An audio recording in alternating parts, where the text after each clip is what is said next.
குறைகளை ஏற்று நிறைவோடு வாழ்வதுதான் வாழ்க்கை. வாழ்வில் இருக்கும் குறைகளை மட்டுமே கண்டுகொண்டிருந்தால் வாழ்வில் உள்ள நிறைகளை காண முடியாது. சுயநலமாக வாழ்கிறாய், சரி, வாழ்ந்துட்டு போ. ஆனால் உன் சுயநலத்திற்காக மற்றவர்களின் நலத்தை என்றும் கெடுக்காதே. எல்லோரிடமும் உரிமை எடுத்துக்கொள்ளாதே.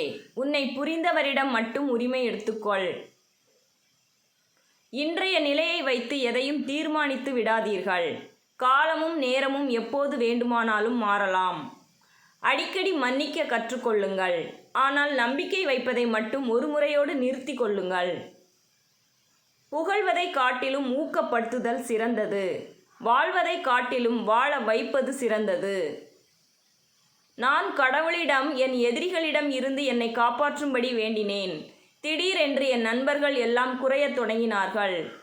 அன்னை இல்லாத வீடு அரண்மனையாக இருந்தாலும் அது அனாதையாகத்தான் இருக்கும். பார்வை இல்லாதவன் கையில் கிடைத்த ஓவியமும் பாசம் இல்லாத கணவன் கையில் சிக்கிய மனைவியும் ஒன்றுதான். அதன் மதிப்பு என்றுமே அவனுக்கு தெரிய போவதில்லை.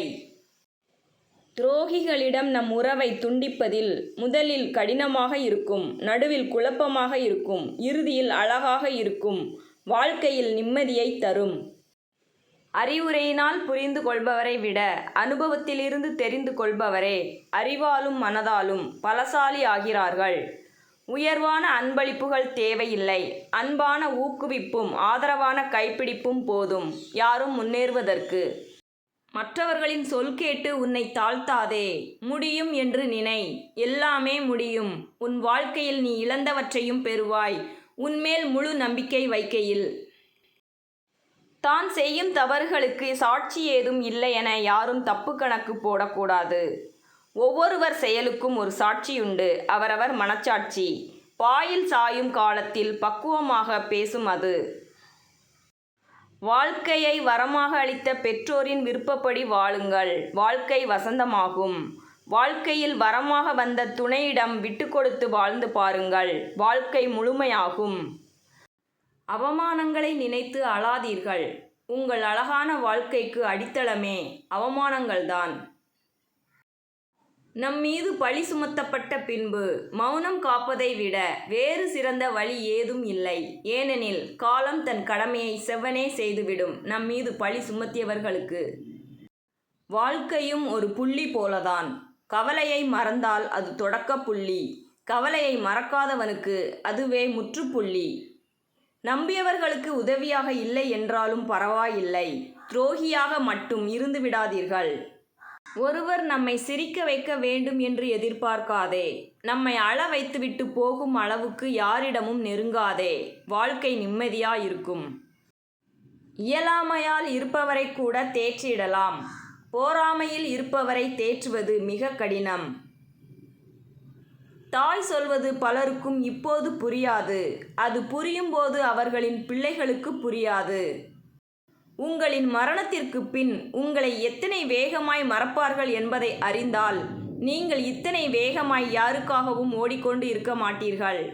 குறை கூறினால் தாழ்ந்துவிட மாட்டோம். உன்னை குறை கூற ஒருவன் இருந்தால்தான் உன் பயணம் அடுத்த கட்டத்திற்கு நகரும். ஒரு மனதை காயப்படுத்திவிட்டு வேறு ஒரு மனதை மகிழ்விக்க நினைக்காதே. நீ எய்த அம்பு எந்நேரமும் உனக்கே திரும்பி வரலாம். கவனம் கொள். தெரிந்து மிதித்தாலும் தெரியாமல் மிதித்தாலும் மிதிப்பட்ட எறும்பிற்கு இரண்டுமே ஒன்றுதான்.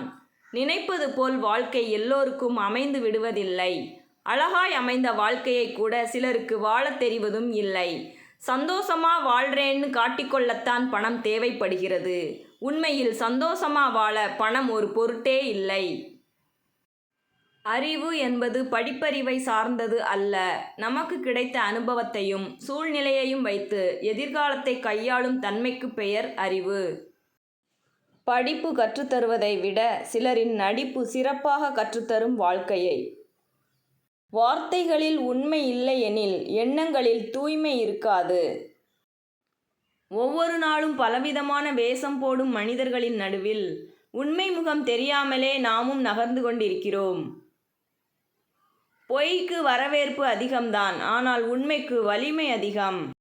அவரவர் தேவைக்கு ஏற்றாற்போல் நம்மை பயன்படுத்தி கொள்வதை நாம் தான் பாசம் என்று தவறாக புரிந்து கொள்கிறோம். சூழலுக்கு ஏற்றவாறு நடிக்க தெரிந்தவர்களே நல்லவர்கள் என்று நம்பப்படுகிறார்கள் இக்காலத்தில். துன்பம் யாருக்கும் சொந்தமில்லை, இன்பம் யாருக்கும் நிரந்தரம் இல்லை.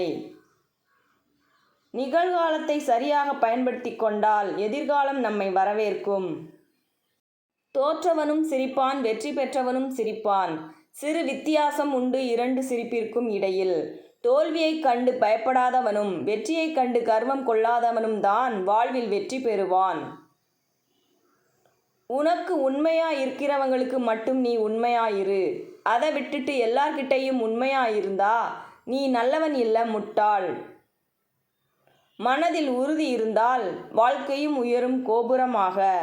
சில நேரம் நமக்காகவும், சில நேரம் பிறர்க்காகவும், சில நேரம் எதற்காக வாழ்கின்றோம் என்று தெரியாமலேயே வாழ வைத்து விடுகிறது வாழ்க்கை. வாழ்க்கையில் எல்லாம் பொருத்தமாக அமைந்துவிட்டால் போதுமென நினைக்காதீர்கள். வாழ்க்கைக்கு பொருந்தாத சிலதும் கண்டிப்பாக தேவைப்படும். பொருந்தாத ஒன்றுதான் நமக்கு புரியாத பலவற்றை புரிய வைக்கும். ஆகையினால் பொருந்தாத சிலவற்றோடும் சகித்து கொண்டு வாழ பழகுங்கள். புதிதாய் எதையும் வேண்டவில்லை. வேண்டி கிடைத்தவை நிலைத்திருந்தால் அதுவே போதும். புத்தகத்தின் அட்டையை வைத்து அதனுள் இருக்கும் விஷயங்களை மதிப்பிட முடியாது. மன நிம்மதி வேண்டும் என்றால் சில நேரங்களில் குருடாகவும் பல நேரங்களில் செவிடாகவும் இருங்கள். தேவைதான் என்றாலும் நிர்கதியாக விட்டுவிட்ட பிள்ளைகளை எட்டி பார்ப்பதில்லை என்ற வைராக்கியம் சொந்த காலில் நிற்கும் சில தகப்பன்களுக்கும் உண்டு. பல அவமானங்களையும் துன்பங்களையும் கடக்கும் ஒருவன் மனதில் ஓடும் ஒரே வாசகம், நான் ஒரு நாள் ஜெயித்திடுவேன் என்று மட்டுமே. நாம் செய்த புண்ணியமும் தர்மமும் நாம் இடம் தெரியாத இடத்தில் இக்கட்டான சூழ்நிலையில் இருந்தாலும் ஏதோ ஒரு ரூபத்தில் வந்து காப்பாற்றும். வசதி வந்து விட்ட உறவுகள் ஒரு விசித்திர கண்ணாடி. நாம் முகத்தை காட்டினால் அவைகள் முதுகை காட்டும். இன்று எவையெல்லாம் உனக்கு பலம் என்று எண்ணுகிறாயோ அவையெல்லாம் ஒரு நாள் உனது பலவீனங்களாக மாறும். காகித பூக்களில் வண்டுகள் மொய்ப்பதில்லை. காசில்லாத என்னை உறவுகள் மதிப்பதில்லை. அப்படிப்பட்ட உறவும் எனக்கு தேவையில்லை. ஒரு மனிதனை மகிழ்ச்சியாக மாற்றக்கூடியது அவனது செல்வமோ பொருளோ அல்ல. போதும் என்ற எண்ணமும் எது வந்தாலும் ஏற்றுக்கொள்ளும் பக்குவமும் தான் ஒரு மனிதனை மகிழ்ச்சியாக மாற்றும். எதிர்த்து நிற்பவர்கள் எல்லாம் எதிரியும் இல்லை, உடன் இருப்பவர்கள் எல்லாம் உறவுகளும் இல்லை. காலமும் சில சூழ்நிலைகளும் உணர்த்தும் யார் யார் மனிதர்கள் என்று. ஓர் ஏழையின் செல்வம் அவனது திறமைதான். நம்மால் மட்டுமே நம் வாழ்க்கையை மாற்ற முடியும். நமக்காக யாரும் அதை செய்ய முடியாது. ஒருவரின் செயல் பிடிக்கவில்லை என்றால் அவர்களை பார்த்து கோபப்படுவதை விட அவர்களுக்கு கொடுக்கும் முக்கியத்துவத்தை படிப்படியாக குறைத்து விடுங்கள். உண்மையாக இருந்து ஏமாந்து இருக்கேனே தவிர எனக்கு உண்மையாயிருந்த யாரையும் ஏமாத்தினது இல்லை. முகத்தில் புன்னகையும் மனதில் அன்பும் இருந்தால் போதும், வாழ்க்கை ரொம்ப அழகாயிருக்கும். கூடையில் கூவி வித்து 10 பாத்திரங்கள் தேய்த்து பட்டப்படிப்பு படிக்க வைத்த தாயிடம் கேட்கிறான் அந்த பாசக்கார மகன், படிக்காத உனக்கு என்ன தெரியும் என்று. உங்கள் பிள்ளைகளை நன்றாக வளர்த்திருக்கிறீர்கள் என பிறர் சொல் கேட்கும் போதுதான் அப்பெற்றோருக்கு வாழ்நாள் சாதனையாளர் விருது கிடைத்ததாக அர்த்தம். வெளிப்படையாக இருப்பவர்களை விட வேஷம் போடுறவங்களுக்குத்தான் இந்த உலகில் மதிப்பு. உண்மையில் இறைவன் யாரையும் தண்டிப்பதில்லை. அவரவர் ஆற்றும் வினைகள்தான் தண்டிக்கின்றன. எதற்கும் உடைந்து போகாதே. உடனே வலிகள் மறைந்து போகாதே. சில நாள் வரைக்கும் அதை சீண்டாதே. அதுவாய் மறக்கும் பின் தோன்றாதே. இதுவும் கடந்து போகும்.